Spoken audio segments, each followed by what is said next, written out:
할렐루야. 우리 하나님 말씀은 요한복음 4장 23절, 24절 두 절을 함께 보도록 하시겠습니다.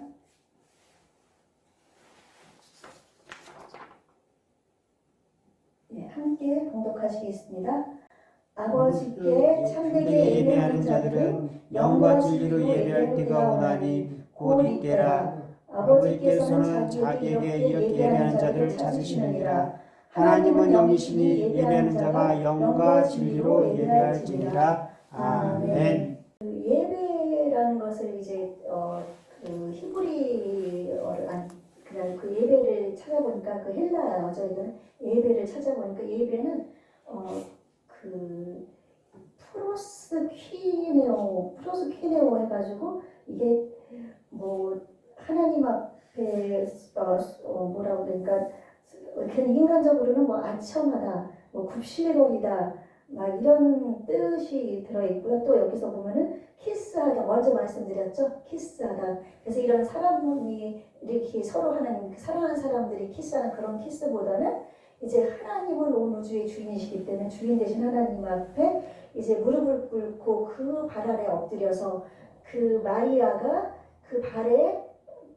입 맞추는 것처럼 하나님 발에 입 맞추는 그런 것을 예배라고 그러거든요. 그러니까 하나님 앞에 우리가 예배를 드릴 때는 정말 내가 종의 자세로 낮아진 자세로 하나님이 주인이 아버지시지만은 하나님이 주인이라는 그런 마음으로 부복한다고 말씀드리셨죠. 부복 꿇어 엎드려서 하나님께 예배를 드리는 것이 그 예배라고 이렇게 그러니까 경배하는 것. 그래서 경배 찬양 지난주에 우리 그 여호사밧 왕에 대해서 우리가 설교를 들을 때도 보면은 이제 하나님께서 역사하시니까 왕과 그 백성들이 무릎을 꿇고서 하나님 앞에 엎드려 절했다고 그랬거든요. 그것이 바로 경배 예배인 줄로 믿습니다. 그래서 우리는 하나님께 예배 드린다는 것이 의미가 무엇인가를 다시 한번 상고해 보시고 이제 오늘 아침에 이제 기도하면서 이제 생각을 해봤습니다. 몇 개월 전에 그 지구 평면설이라는 그런 거를 이제 이렇게 보게 됐어요. 그래서 그 사이트에 나오는데 지구는 우리는 지금 다 원으로 알고 있잖아요. 동그란 원.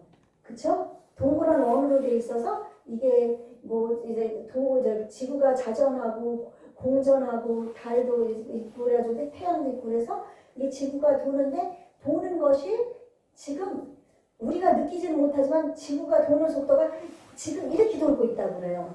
이렇게 돌고 있어가지고 이제 저도 작년 이맘때는 아니고 작년에 이제 벌써 재작년이군요. 설교를 이제 부목사를 했을 때 설교할 때 저도 그때까지 이걸 알고 있었어요. 그래서 이렇게 막 돌고 있지만은 그 하나님이 붙들어 주셔서 우리가 돌고 있는 거를 못 느낀다. 이렇게 편하게 살고 있다. 이제 그렇게 생각을 하고 있었었는데 깜짝 놀랐어요. 그래가지고 아니 지구가 평면이라는 거예요.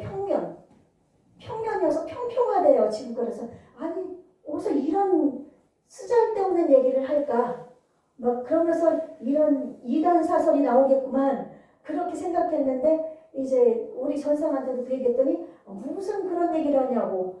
그러다가 어느 날 이제 성경과 이렇게 찾아보기 시작을 했어요. 성경과 찾아보고 있는데 성경에서 하나님이 우리를 위에서 내려다 보신다고 그랬거든요. 하나님은 무소부재하셔서 어느 곳에나 계셔서 모든 사람들의 형편과 사정을 다 안다고 하시지만 하나님이 우리를 보고 계시는데 만약에 지구가 둥그러면은 하나님이 전한 표현이 막 이렇게 봐야 된다는 그런 이제 약간 우스운 표현으로 그렇게 얘기를 했었는데 그래서 정말 평면일 경우에는 하늘이 하나님의 보좌고 땅이 하나님의 발등상이니까 발을 놓고 계시니까 하나님이 다 앉아서 이렇게 보시냐? 평면이면은 온 지구상에 있는 사람들을 다 보실 수가 있는 거예요. 그렇죠? 그래서 이제 그게 느껴지는데 오늘 아침에 이제 기도하면서 이제 그 생각을 한 거예요. 그럼 땅이 평평해서 하나님 지금 위에 계셔서 지금 나를 내려다보고 계시구나. 그 생각을 하니까 하나님이 저를 내려다보면서 막 웃으시는 모습이 막 보이는 것 같은 거예요. 그러니까 저도 막 미소가 지어지고 하나님 저를 이렇게 보고 계시니 너무 기쁩니다. 막 그런 느낌이 왔어요. 그래서 이제 성경을 며칠 전에 찾아봤습니다. 하나님이 궁창 위의 물과 궁창 아래 물을 만들었다는 기절이 나오잖아요. 창세기 1장에.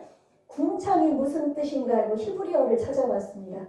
찾아봤더니 라키아라는 뜻으로 해서 하늘인데 하늘이 반원형의 하늘로 표현이 되는 거예요. 성경에. 하늘이 둥그런 끝없는 하늘이 아니라 하늘이 반원형의 하늘이에요. 반원형의 하늘이란 땅이 평평한 게 맞는 겁니다. 그래서 반원형의 하늘, 성경에도 그렇게 기록되어 있는데 이 과학이란 것은 어떻게 하든지 하나님의 존재를 부정하려고, 하나님을 못 믿게 하려고 둥글다. 그래서 사람은 뭐 먼지가 변해서 사람이 되고 또 원숭이가 변해서 사람이 되고 막 그렇다는 얘기를 해서 다 거기에 진화론에 빠져가지고 어린아이부터 어른들까지 거기에 빠져 있잖아요. 그래서 근데 먼저도 말씀드렸지만 원숭이가 변해서 사람이 됐으면은 지금도 원숭이가 변해서 사람이 돼야 되는 거 아닙니까? 그러면 원숭이가 뭐 사람 머리인 원숭이도 있을 거고 손이 사람인 원숭이도 있어야 되고 그래야 되는데 원숭이는 원숭이 자체잖아요. 그렇죠? 그런 걸 볼 때 진화론이 거짓이란 걸 우리는 알 수가 있는데 사람들은 과학이란데 머리가 그냥 다 거기에 세뇌되는 거죠. 세뇌되다 보니까 그것이 다 그냥 진화론이 맞아.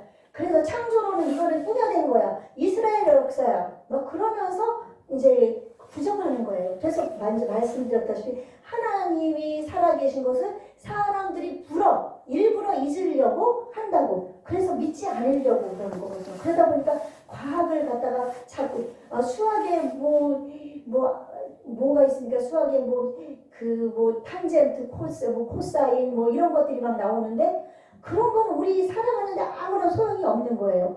그렇지만 이런 것을 만들어가지고 우리로 하여금 막 혼동돼 더하기, 빼기, 나누기, 곱하기 이런 거는 알아야 돼요. 그런 건 우리가 살아가는 데 있어서 우리가 돈이라는 게 있으니까 돈을 주고받고 그쵸? 사는 데 그건 필요하지만 탄젠트, 코사인 이런 거는 정말 우리에게는 필요가 없는 거거든요. 근데 그런 거 통해 가지고 우리의 뇌가 하나님으로부터 점점 멀어지고 과학이라는 거를 신처럼 숭배하고 과학을 따르게끔 만드는 그런 거죠. 그러니까 하나님께서 인간을 만드신 목적은 우리로 하여금 하나님을 예배하고 경배하기 위해서 우리를 만들어주셨습니다. 그래서 이사야 43장 21절에서 보니까 이 백성은 내가 나를 위해 지었나니 나를 찬송하게 하려 함이니라. 하나님이 우리를 만드신 목적은 하나님을 찬송하게 하기 위해서, 하나님을 경배하게 하기 위해서, 하나님을 예배하기 위해서 우리를 만드셨는데 이 세상의 모든 과학과 모든 것들이 하나님을 부정하고 하나님을 예배하지 못하고 하나님을 경배하지 못하게 하고 이 세상 신, 돈을 우상으로 하게 하고 또 자녀들 내가 사랑하는 것들을 우상으로 하게 하고 과학을 우상으로 하게 하고 그래서 하나님으로부터 멀어지게 만들면서 하나님에게서로부터 오는 복을 차버리는 그런 일들이 생겨나는 거죠. 그래서 우리 분이엘교회는 정말 하나님께서 왜 우리를 만드셨는가 그것을 먼저 잘 알아야 될 줄로 믿습니다. 하나님은 어떤 분이신가 하면은 하나님은 오늘 본문 말씀을 보니까 하나님은 영이시니 예배하는 자가 신령과 진정으로 영과 진리로 예배하라고 말씀하고 있잖아요. 하나님은 영이십니다. 우리의 속사람이 영이거든요. 하나님의 속성을 닮아서 우리의 영이 눈에 보이지 않습니다. 그렇죠? 근데 그 영을 우리가 알 수 있는 건 양심이라는 게 있어서 그 양심이 우리의 영에서 나오는 거예요. 그런데 하나님은 영이셔서 눈에는 보이지 아니하십니다. 또 하나님은 빛 가운데 계시기 때문에 보이지 아니하십니다. 그래서 하나님은 우리 눈에 보이지 않지만 이 세상을 만드신 창조하신 하나님이신 것을 우리가 창세기를 읽어보면 다 알 수가 있는 겁니다. 그리고 해와 달과 별과 이런 산천초목을 보면서도 하나님이 계신 것을 우리는 알 수가 있잖아요. 영이라 하나님은 눈에 보이지 않지만 이런 모든 것을 보면서 우리가 하나님이 계신 것을 알 수가 있는 겁니다. 그리고 하나님은 정말 지정의를 다 가지신 분이세요. 지정의를 가지신 분이기 때문에 하나님은 생각하시면서 우리에게 말씀도 해주시고 이 성경 말씀을 주셔서 우리에게 이 말씀을 통해서 지혜를 주시고 하나님을 알게 하시고 예수님을 알게 하시고 성령님도 알게 하시고 또한 성령님을 예수님을 통해서 성령 예수님이 가신 날에 성령님을 보내주셔서 우리 가운데 계셔서 우리를 성전 삼아 주셔서 우리 가운데 계시면서 하나님을 영원토록 예배하게 만드시는 분이 하나님이십니다. 하나님은 성삼일체 하나님, 성자, 성부, 성자, 성령 하나님. 그래서 세 분의 위치로 세 분이 인격체로 계시지만은 한 분이십니다. 동일한 인격체 한 분으로서 우리에게 늘 함께 하시는 그런 하나님이시고 하나님은 영원히 불변하지 아니하시고 영원토록 존재하는 분이시고 하나님은 못하실 것이 없는 전능하신 하나님이십니다. 무에서 유를 창조하는 분이 하나님이십니다. 사람은 있는 것에서 있는 것을 만드는 유한한 존재잖아요. 그렇죠? 발명을 해도 있는 것에서 발명하지 어떤 물체를 가지고 발명하지 없는 것에서 마이크가 나와라 뚝딱해서 마이크가 나오는 게 아니잖아요. 있는 재료를 활용해서 마이크를 만드는 거잖아요.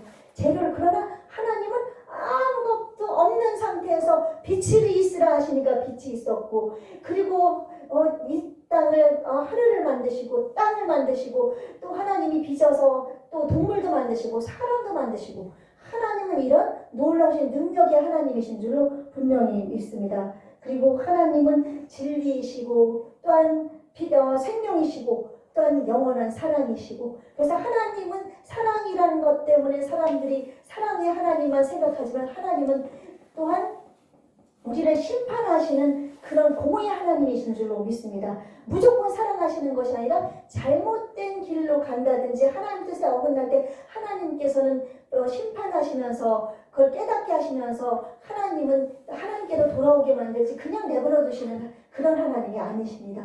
그래서 하나님은 이렇게 그런 하나님이신 것을 알 때 우리를 만드신 창조주 하나님 아람어로 하나님을 이 세상의 아버지를 아버지라고 부르잖아요. 근데 아람어로도 아빠, 아버지 하나님을 아빠, 아버지라고 표현을 하고 있습니다. 우리 하나님은 우리의 아빠시고 아버지십니다. 아멘?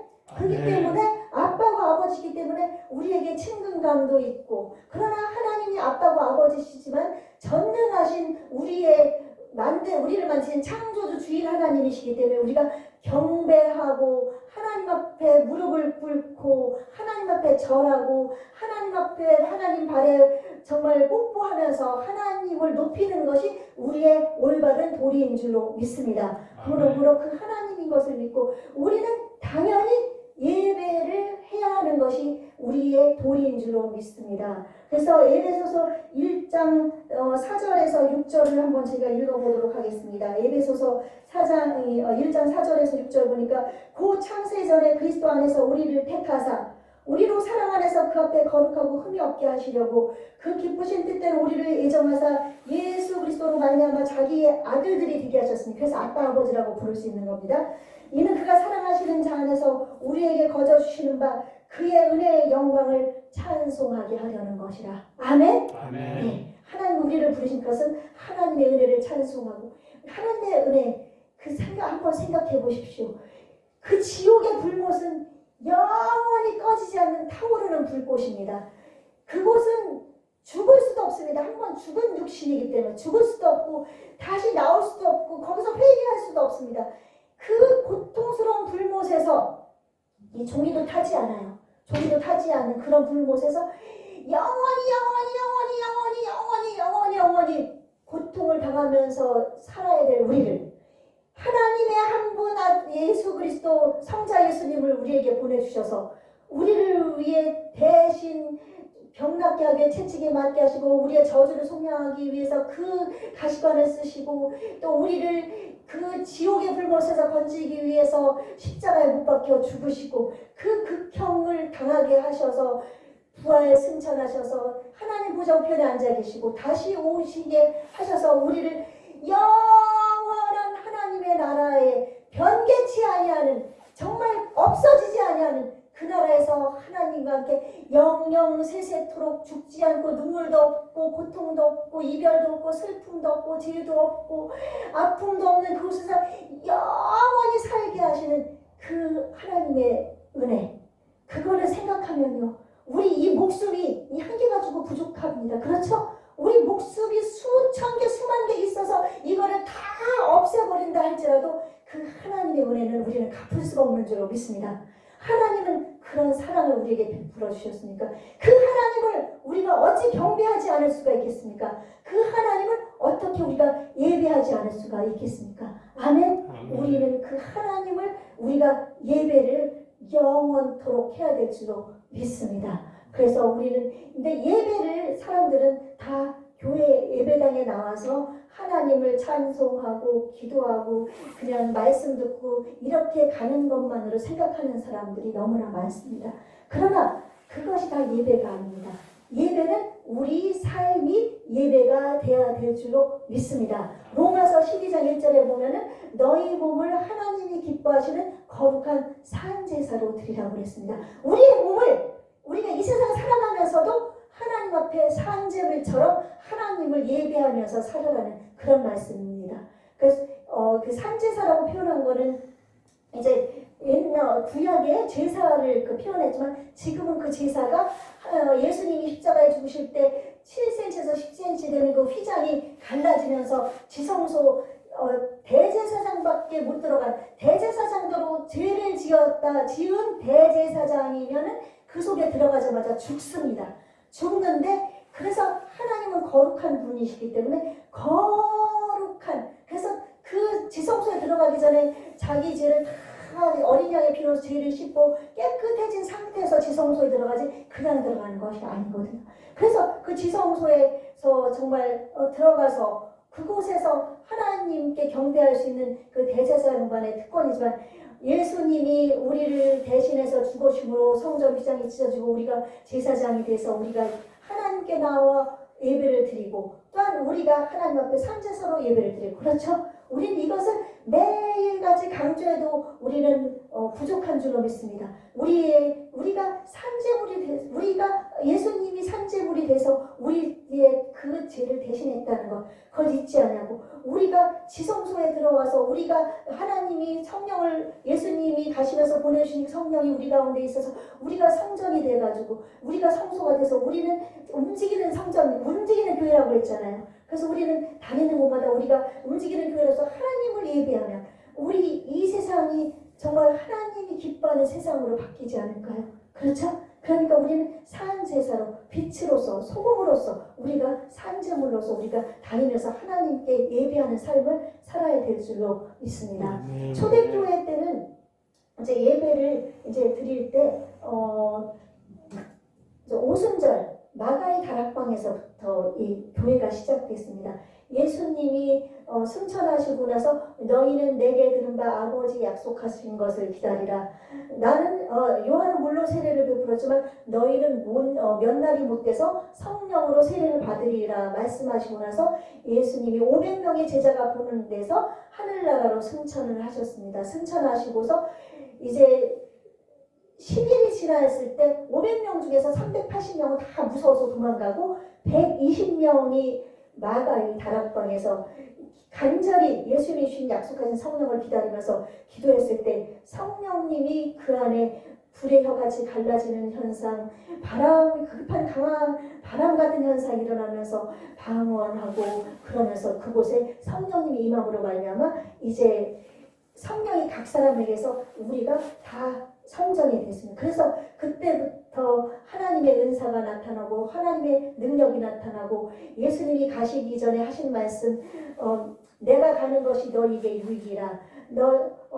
내가 가면은 너희가 나보다도 더 큰 것도 하리라. 왜냐하면 다른 보혜사 성령을 예수님이 보내시겠다고 약속하신 것처럼 오셔서 많은 사람들이, 많은 사도들이 하나님의 그 능력을 행하면서 오늘날도 그 성령님의 역사는 예수님이 가시고 지금은 성령 시대입니다. 성령의 은사가 끊어졌다고 하는 그런 교회들, 목사님들이 많이 있지만 그것은 거짓입니다. 성경을 잘못 가르치는 겁니다. 왜냐하면 예수님이 가르쳐서 말씀해 주셔서 보내주신 성령님이 지금 우리 가운데 계신데 성령님이 계시면은 예수님이 하신 것보다 더 큰 일도 나타난다고 했는데 은사가 끊어졌다고 그러면서 다 거짓말이다, 속이는 거다, 가짜다, 뭐 이제 너무 지나치게 해서 뭐 신사도주의 해가지고 하나님의 말씀에서 조금 어긋나는 사람들이 있지만은 그런 사람들을 제하고서는 하나님의 말씀에 비추어서 성령의 은사가 있지 않습니까? 방언, 통역, 예언, 신유, 지혜의 은사, 지혜의 말씀 은사, 지식의 말씀 은사,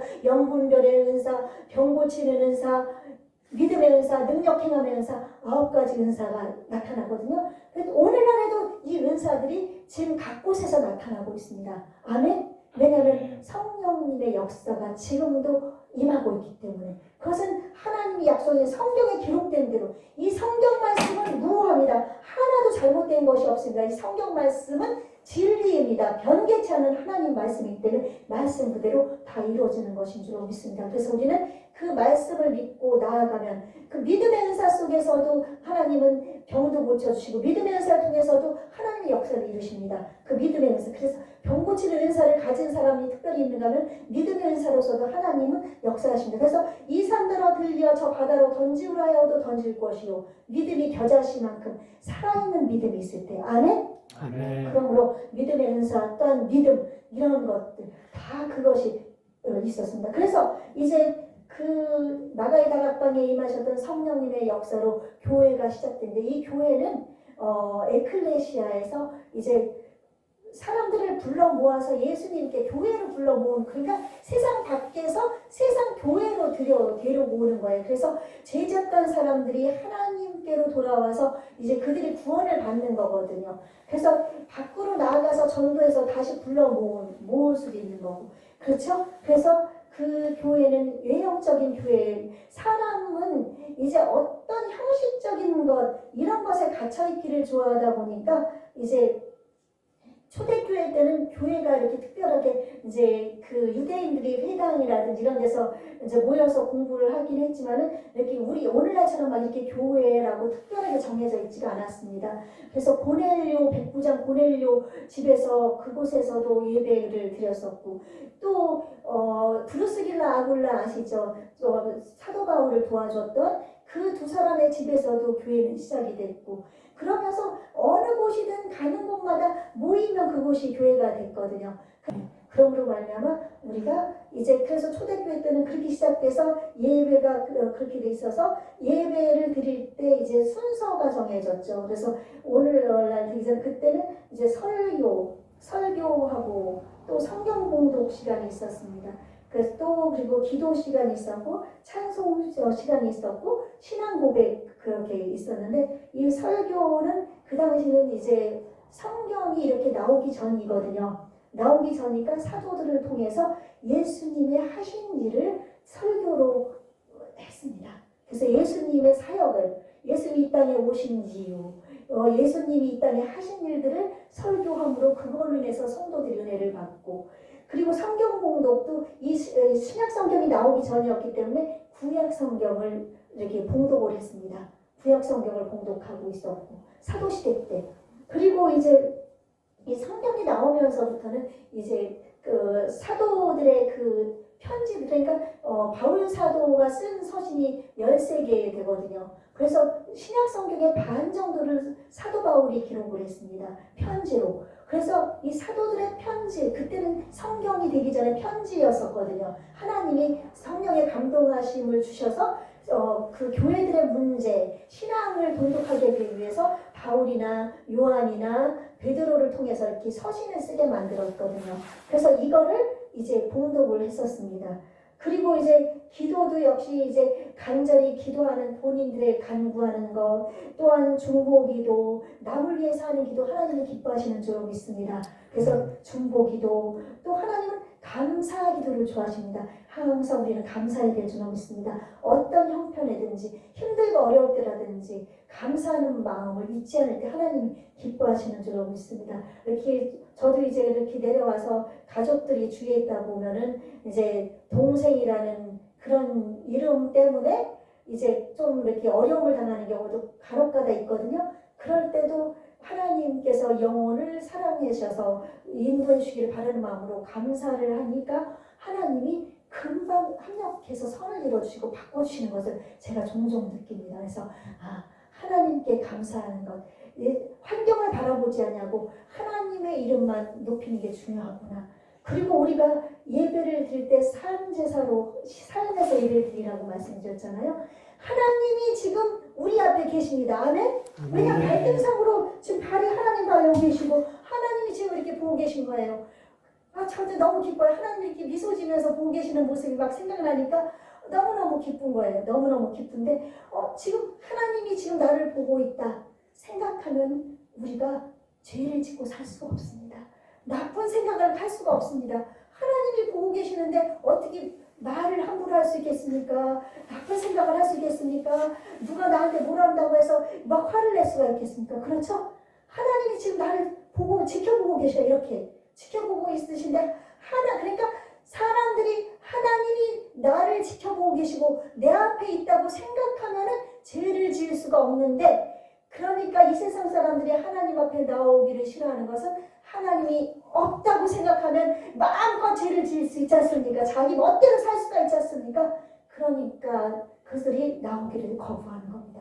그러나 우리 그리스도인들, 우리 분이엘교회 성도들, 우리 예수님을 믿는 사람들은 예수님으로 인해서 하나님의 자녀가 돼서 하나님 아버지께서 전능하시고 거룩하신 하나님께서 지금 내 앞에서 나를 보고 계시다 생각하면서 하나님을 의식하면서 살아가면 어느 때든지 매일같이 매 시간 매 순간마다 하나님을 예배하고 하나님의 뜻대로 살 수 있는 줄로 믿습니다. 그래서 하나님께 드리는 참된 예배는 교회에서 예배드리고 지금 예배당에 수없이 많은 사람들이 하나님을 예배하고 있고, 지금은 인터넷 예배로 지금 이 코로나로 인해서 비대면 예배에서 교회를 많이 못 가죠. 그러다 보니까 하나님을 의식하지 않았던 성도들은 너무 기쁩니다.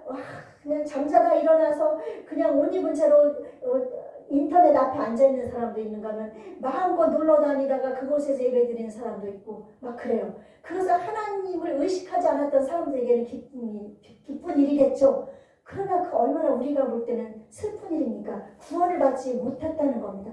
구원을 받은 영혼이라면 하나님이 계신데, 하나님 예수님의 그 놀라우신 내 목숨을 수억 개를 줘도 갚을 수 없는 그 하나님의 은혜를 입은 예수님의 그 보혈의 공로로 구원받은 우리인데 어떻게 마음껏 할 수 있겠습니까? 어떤 사람은 인터넷 예배, 비대면 예배가 이게 종교개혁이다 그러는 사람도 있는데 이거는 종교개혁 아니다. 인터넷 예배를 드린다 할지라도 환경이 어쩔 수 없어서 그렇죠. 하나님 앞에 정말 간절한 마음으로 설교 말씀 듣고 찬양하고 예배하면 하나님이 역사하십니다. 아멘?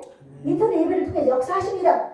그러나 히브리서 10장 25절 말씀에 보니까 너희는 그날이 가까이 모음을 볼수록 더욱 모이기에 힘쓰라고 바울사도를 통해서, 히브리서를 누가 썼는지를 모르지만 바울사도가 유력하다고 하는데 히브리서 기자가 그렇게 말씀했습니다.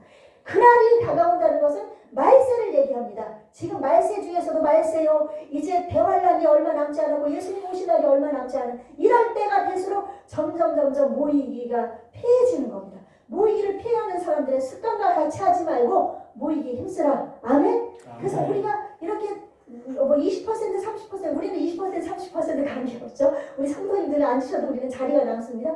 다 오셔서 하나님께 이렇게 나와서 예배드리면 말씀을 들으면서 하나님을 더욱더 의지하게 되고 대화 속에서도 신앙이 자라게 되고, 아멘? 그러면서 하나님을 기뻐할 수 있고 하나님께 정말 영광의 예배를 드릴 수가 있는 것입니다.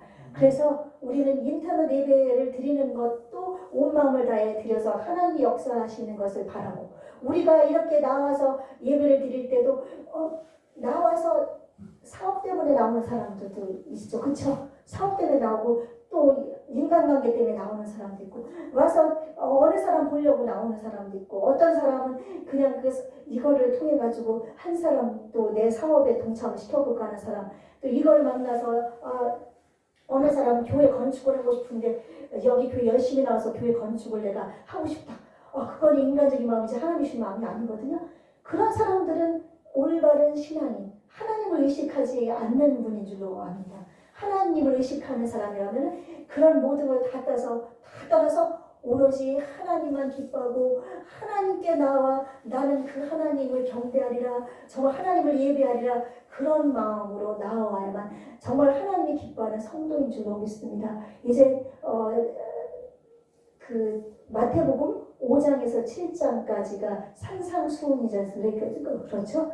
그래서 그 중에서 이제 5장 1절에서 12절이 이제 가장 진수라고 그러지만은 이 예수님이 산에서 이제 제자들을 앉혀놓고 이제 그 설교하신 내용인데 그거는 교훈이 아닙니다. 그건 우리의 생명이고 우리의 삶의 그러니까 그렇게 살아가는 율법인 것이에요. 신약의 율법.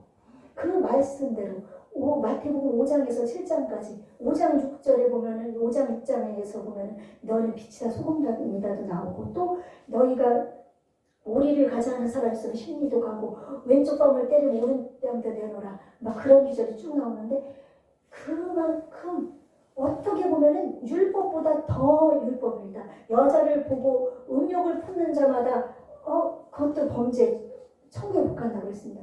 구약 때는 가늠해야만 범죄인데 음욕을 품는 것만 자체도 그거는 범죄하는 거고 도둑질 하는 것이 아니라 손으로 도둑질 안 해도 어느 것이 물건이 탐난다 생각만 해도 범죄라고 했으니까 구약의 율법보다도 더 이게 엄한 율법일 수가 있습니다. 그러나 그것을 우리가 그것 때문에 두려운 것이 아니라 예수 그리스도로 인해서 예수님 안에서 그것을 다 해결할 수 있다는 것으로 우리는 기뻐해야 될 줄 믿습니다.